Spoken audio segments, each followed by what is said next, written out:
Em nosso emocionante episódio de hoje, exploramos mistérios paranormais com histórias como o perfume misterioso, quadro assombrado, estrada assombrada, presença invisível, o homem do chapéu e espírito fiel. Esses enigmas do sobrenatural vão arrepiar sua espinha e desafiar sua compreensão. Não se esqueça de curtir, compartilhar e compartilhar suas próprias experiências nos comentários abaixo. Aposto que sua história vai nos surpreender. A primeira história é Perfume Misterioso. Era um sábado à noite, meus pais tinham saído para ir em um casamento e eu e minha irmã ficamos sozinhas em casa. Na época eu tinha 15 anos e minha irmã 17. Como duas adolescentes felizes por estarem sozinhas em casa, resolvemos chamar nossas vizinhas lá para casa para assistirmos filmes e fofocar a noite toda. Nós éramos 5 meninas no total se divertindo quando do nada uma delas começou a ficar muito estranha. Ficou quieta, parou de rir e de conversar com a gente e ficou olhando de forma muito estranha para o meu quarto que ficava no final do corredor. Perguntamos a ela o que estava acontecendo e ela dizia que não era nada. Ela continuou estranha por mais um tempo até que lágrimas começaram a cair dos olhos dela. Insistimos muito para ela nos contar o que estava acontecendo e foi quando do nada todas nós sentimos um cheiro muito forte de perfume na sala. E foi neste momento que ela ficou muito agitada, dava para perceber que ela estava com muito medo. Reparamos que ela parecia estar acompanhando algo com seus olhos e foi quando ela gritou olhando para a varanda. Todas nós assustamos e ela finalmente nos contou que estava vendo uma senhora sentada na cadeira do meu quarto e que ela havia levantado, passado pela gente na sala e tinha pulado da varanda. Então aquele perfume que todas nós sentimos era da senhora que passou pela gente. A próxima história é O Quadro Assombrado. Uma tarde eu estava tranquilamente montando um quebra-cabeça e escutando um podcast quando minha cachorra que estava sentada atrás de mim no sofá começou a rosnar. Até aí tudo bem porque às vezes ela faz isso mesmo quando escuta o barulho do elevador ou quando os vizinhos estão no corredor. Quando isso acontece ela sai correndo e fica latindo na porta. Só que dessa vez foi diferente. Ela continuou rosnando e começou a latir de forma muito agressiva, só que não desceu do sofá. Olhei para ela para tentar descobrir para onde ou para o que ela estava latindo, só que não vi nada. Ela latia desesperadamente olhando para frente. Neste ponto ela já estava com o pelo todo eriçado. Confesso que comecei a ficar com medo, eu olhava exatamente para onde ela estava olhando e não via nada. Tentei acalmá-la falando que não tinha nada ali, mas ela continuava rosnando muito. Nessa hora tive certeza que ela estava vendo um espírito e comecei a falar comigo mesmo para tentar me acalmar. Falei em voz alta também que se tivesse alguém ali eu não gostaria de ver. Peguei o celular para gravar para mostrar para as pessoas depois que eu não estava louca. Foi aí que tentei racionalizar a situação. Olhei calmamente para onde ela estava olhando e pensei que ela poderia estar latindo para um quadro novo que estava na parede. O quadro na verdade era uma pintura de uma foto minha e do meu marido. Tirei ele da parede e me aproximei dela com o quadro e percebi que era para ele mesmo que ela estava latindo loucamente. Na hora comecei a rir, mas confesso que foi um dos momentos que senti mais medo na minha vida. A próxima história é A Estrada Assombrada. Essa história aconteceu comigo há 4 anos e ainda me assusta até hoje. Eram por volta das 3 horas da manhã e eu estava caminhando em uma estrada rural na Inglaterra. Eu estava bem longe de casa ainda, faltavam uns 5 quilômetros e não tinha nada na estrada. Isso aconteceu em uma reta de cerca de meio quilômetro sem nenhuma depressão na superfície da estrada, então faróis eram visíveis de longe. Não havia saídas da estrada por cerca de 1,5 km do local onde eu estava. De qualquer forma, um pouco mais à frente eu vi um objeto na estrada. Fui me aproximando e percebi que era um carro bastante danificado, consegui identificar que era um Corsa.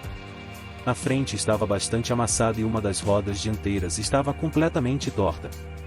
Resumindo, esse carro não estava se movendo, a menos que estivesse em um trailer. O carro estava bem no meio da estrada. Não havia indicação do que poderia ter acontecido. Nenhum outro veículo, nenhum vestígio no chão de pedaços de farol, plástico ou qualquer coisa do tipo. Ninguém por perto. Apenas um carro destruído e com a frente voltada para a direção da estrada. Meu primeiro pensamento foi que isso é um pouco estranho. Mas então as coisas ficaram bem mais estranhas. Eu fiquei ao redor desse carro por uns 5 minutos, fumando um cigarro e pensando no que fazer, quando ouço um barulho de amassar e tosses vindo de trás de um arbusto ao lado da estrada. Me viro e esse cara magicamente aparece bem atrás de mim. Eu grito de susto. O rosto dele está impassível. Ele ficou me encarando enquanto eu pedia desculpas e perguntava se aquele era o carro dele. A expressão dele ainda era vazia e ele respondeu apenas: sim, estou esperando minha mãe me buscar. Perguntei a ele o que tinha acontecido e ele disse que não se lembrava. Sério, a pessoa parecia chocada pra caramba, como se tivesse visto um fantasma. Imagino que após um acidente, você fique assim mesmo. Enfim, continuei tentando falar com essa pessoa, mas ela não estava realmente respondendo. Depois de cerca de 10 minutos no total, eu fui embora. Eu achei que o cara ficaria bem, já que a mãe dele estava a caminho. Ele não era tão jovem, só parecia chocado. Cerca de 5 minutos depois que saí, com o carro já fora de vista, mas ainda na reta da estrada, eu poderia facilmente ver os faróis. Ouvi um enorme barulho, parecia um acidente de carro vindo de trás de mim. Foi terrível. Eu corri, porque naquele momento todos os pensamentos que passavam pela minha mente estavam me assustando, e quando finalmente cheguei em casa, pesquisei minhas suspeitas, e desde então, nunca mais caminhei por uma estrada assim à noite. 2 semanas antes de eu ter caminhado por aquela estrada, um cara morreu em um Corsa. Era o cara que eu conheci. Então é isso, resumindo, isso me perturbou por muito tempo. A próxima história é A Presença Invisível. Há muitos anos atrás, eu morava no apartamento do subsolo do apartamento da minha irmã com meu marido. Enquanto nos preparávamos para sair, notei que a torneira do banheiro estava ligada e fiquei irritada com meu marido por deixá-la aberta. Mais tarde, naquela noite, eu estava sozinho em casa e lavando o rosto no banheiro. Lembrei o quão irritado eu estava por quase termos saído sem fechar a água, então eu fechei as 2 torneiras. Havia uma para a água quente e outra para a água fria. Como o prédio era bem antigo, tudo rangia, incluindo essas torneiras. Enquanto eu estava sentada na sala assistindo TV, ouvi distintamente a torneira rangendo lentamente, como se estivesse sendo aberta. Congelei de medo por 1 minuto, mas depois me levantei para verificar e, com certeza, a torneira estava ligada. Não tinha como eu tê-la deixado aberta e não havia nenhuma possibilidade de que ela se ligasse sozinha. O apartamento em si era pequeno e o banheiro ficava a apenas alguns passos de onde eu estava sentada, então não havia chance de que alguém tivesse passado despercebido e a ligado. Além disso, na época, eu não tinha animais de estimação que pudessem ter ligado a torneira acidentalmente. Fiquei apavorada e contei os minutos até meu marido chegar em casa. Houve outros incidentes nesse lugar. A próxima história é O Homem do Chapéu. Quando eu era pequeno costumava ver algumas coisas, principalmente no meu quarto e na cozinha. Temos uma pequena janela no banheiro voltada para uma porta de vidro que dá para a garagem e para a cozinha. Muitas vezes, eu estava fazendo minhas necessidades, e no canto do meu olho, via algo se mexendo na cozinha. Às vezes, quando perguntava aos membros da minha família se eles tinham ido à cozinha, eles diziam que sim e que eu tinha um bom olho. Mas eu via algo se mover mesmo quando estava sozinho em casa ou quando eles não entravam na cozinha. Uma vez quando eu era pequeno eu vi uma nuvem escura quando estava passando pela sala de estar em direção à cozinha, onde havia uma porta de vidro. Liguei para minha mãe no telefone para acordá-la e dizer a ela que não ia entrar na cozinha. Depois que ela deu uma olhada, entrei. Mas essa história realmente se destaca. Muitos alemães moravam em nossa vila, alguns deles eram soldados. Um vizinho encontrou uma bandeira nazista no porão dele. Um dia, quando eu tinha uns 10 anos, acordei no meio da noite no meu beliche.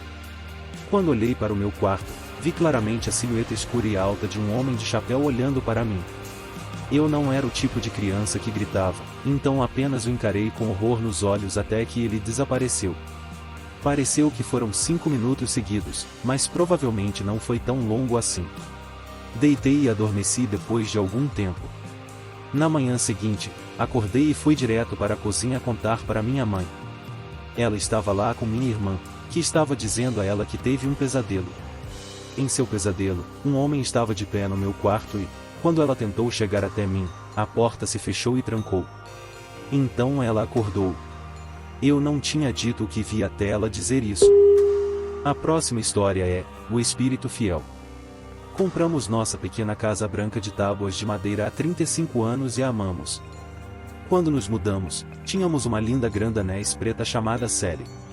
Na primeira noite na nova casa, organizamos a cama dela, um colchão de solteiro de criança no canto da sala de estar e a aconchegamos com o seu cobertor favorito antes de irmos para a cama.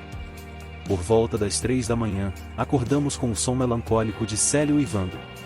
Achando que ela estava se sentindo solitária, fui verificar como ela estava. Ela estava tremendo, o pelo arrepiado, encolhida na cama com o focinho apontado para a porta. Não consegui ver nada de anormal para deixá-la tão assustada, mas me sentei ao lado dela, a acariciei e disse que ela era uma boa menina. De repente, ela olhou para a porta, latiu, abanou o rabo e deitou-se dormir. Não pensei mais nisso.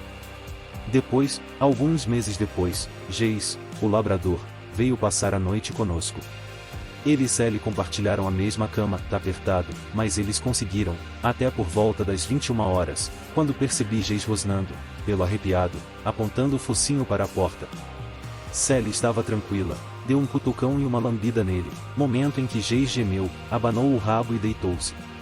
Pessoal, eu digo a vocês a verdade, isso aconteceu várias e várias vezes. Tivemos muitos cães e qualquer cão ou filhote novo que viesse para passar a noite ou nos visitar reagia da mesma maneira na primeira noite. Um gemido ou uivo, pelo arrepiado, tremores e encolhimento, focinho apontado para a porta. Uma vez que lhes dissessem que eram bons cães, estava tudo bem. Depois de receberem um carinho, eles latiam ou uivavam, abanavam o rabo e se acomodavam. Até mesmo meu marido, que não acredita em fantasmas, comentava que o fantasma do cão estava visitando novamente. Até o ano passado, quando precisamos de reparos um tanto urgentes na casa, requerendo a reconstrução das bases para nivelar o piso e impedir afundamentos. Os trabalhadores passaram muito tempo cavando terra, limpando em torno dos alicerces da casa, até que todos pararam subitamente. O mestre de obras saiu debaixo da casa e olhou para mim com confusão, perguntando: "Tem um esqueleto, acho que é de um cachorro. Apenas deitado lá, acho que ficou preso há muito tempo." Enterramos o esqueleto sob a velha árvore de eucalipto no quintal, sob uma pedra que diz bom cachorro, e não fomos mais visitados pelo fantasma do cão.